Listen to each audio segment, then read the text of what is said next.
journée, on va dire.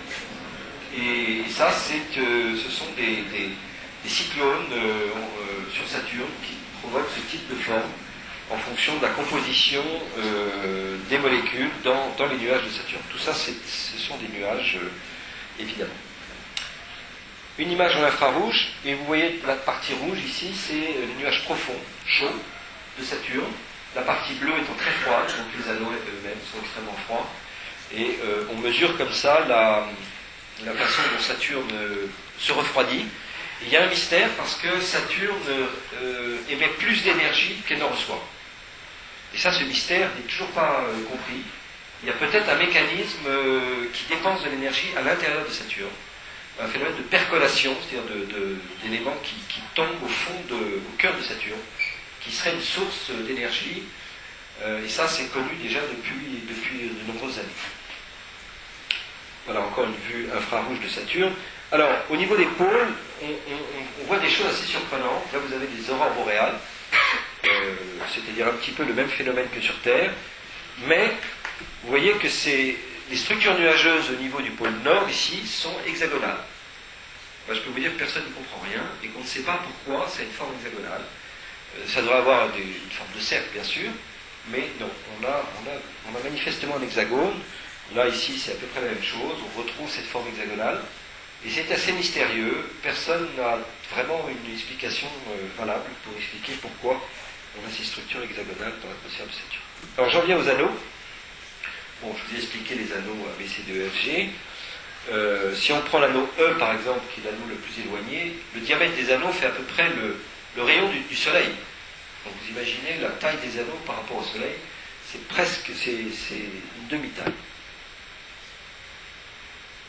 Et là, ça ne marche pas. Non, là, il y a un problème. Alors, on va régler ça comme on peut. Voilà, ça s'est arrêté. Alors, il y a manifestement quelque chose qui ne va pas fonctionner là. On va tout de suite. Oui, c'est lui qui ne va pas marcher, là, tant pis. Alors, historiquement, les premières images des anneaux ont été obtenues au moment de l'insertion. Et voilà cette première image. Si vous voulez, c'est quand il veut. Alors, cette première image, elle est très brutée, elle est brute. Hein, et d'ailleurs, la deuxième est là. Et ce que je peux vous dire, c'est que la personne qui est responsable de la caméra de Cassini, quand elle a vu cette image, elle était convaincue qu'on était une blague. Elle a dit non, ça c'est une blague, c'est pas possible. C'est un ordinateur qui a fabriqué cette structure. Ben non, c'est la nature qui fabrique ça. Et ça, ce sont les anneaux de Saturne très près. Et vous avez des phénomènes d'ondes de gravité qui n'avaient pas été prédits d'ailleurs. Depuis, tous les théoriciens ont commencé à étudier ça de près, et maintenant on a parfaitement compris. En fait, il y a des tas de petits satellites dans les anneaux. Ces satellites sont absolument indispensables à l'existence même des anneaux. Il n'y aurait pas ces satellites, les anneaux se disperseraient dans le plan et disparaîtraient. Et la présence de ces satellites, maintient les anneaux, et deux, crée ce type d'onde. Et en fait, on commence à bien comprendre, là vous avez à peu près le même phénomène, avec des périodicités de ces ondes.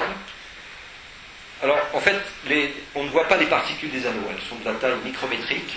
On aimerait bien les voir, vous verrez qu'on voit des choses, mais alors ça c'est la complexité des anneaux. À l'époque, on les numérotait un par un, mais depuis on a arrêté de les numéroter, bien sûr. Vous avez en noir ici ce qu'on appelle la division de Cassini, et on pensait faire passer une mission spatiale à travers cette zone noire. Et au dernier moment, il y a des gens qui ont dit c'est peut-être pas prudent, et je crois qu'ils ont eu raison, parce que si un satellite était passé là, il aurait été détruit. Parce que les vitesses sont telles, c'est même si les particules font un micron, passer à plusieurs kilomètres par seconde, vous êtes totalement détruit. Et là, vous avez la division de Encke, qui est la deuxième bande noire ici. Là, c'est assez complexe. Vous avez les anneaux, une lune, Saturne, l'onde des anneaux sur Saturne. Essayez de retrouver, c'est un puzzle. Je ne saurais même pas le faire moi-même. Mais je trouve cette image assez spectaculaire. Alors, on voit des effets sur les anneaux, déjà des ondulations ici, et des perturbations sur l'anneau F. Donc, vous voyez ces espèces de bandes. Et ça, en 2005, ces images apparaissaient, mais on ne comprenait pas très bien. Et petit à petit, on a commencé à faire des études assez poussées. Et on retrouve maintenant les fameux satellites dont je parlais. Ces satellites sont des anges gardiens. Et ces anges gardiens, ils maintiennent l'anneau, mais ils ont tendance aussi un peu à l'abîmer. Et vous allez voir comment ça se passe. Là, vous avez un autre effet de ces anneaux. Et si ça avait bien marché.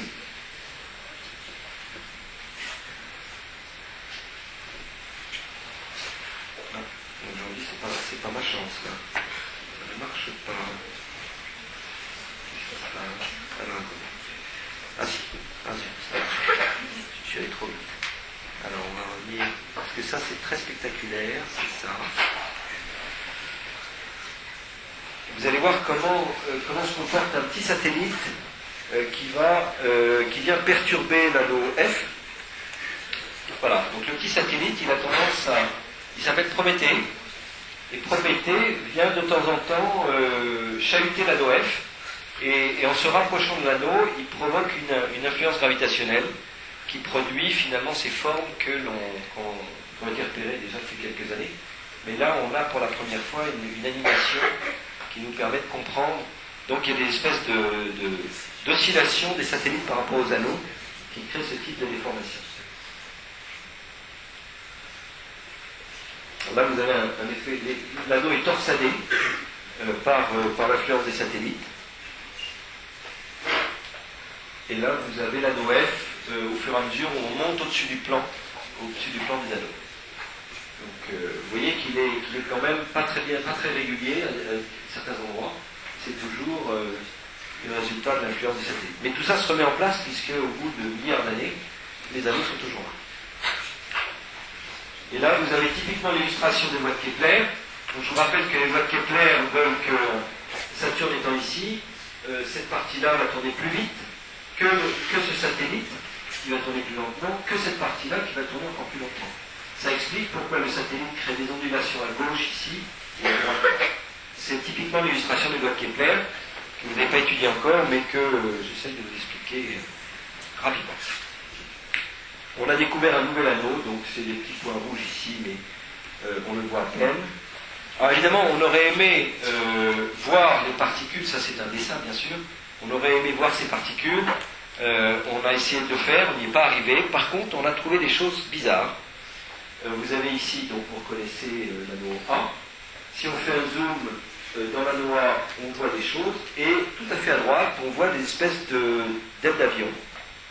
Alors voilà une aile d'avion, et cette aile d'avion, c'est toujours les lois de Kepler qui interviennent ici, donc Saturne est en haut, cette partie-là tourne plus vite, celle-là tourne moins vite. En fait, il y a probablement une accumulation de masse qu'on ne voit pas. Tout ça, c'est du bruit, hein, c'est pas des particules réelles. Par contre, la forme en aile d'avion est une influence gravitationnelle liée à une accumulation de masse ici. Et ça, c'est assez étonnant. Et d'ailleurs, on le voit ici, vous voyez que l'influence ici fait probablement une cinquantaine de kilomètres pour la partie blanche. Par contre, pour la partie noire, on atteint le millier de kilomètres de part et d'autre de la partie blanche. Et encore une fois, le point noir au milieu, c'est pas là, on ne voit pas réellement la zone parce que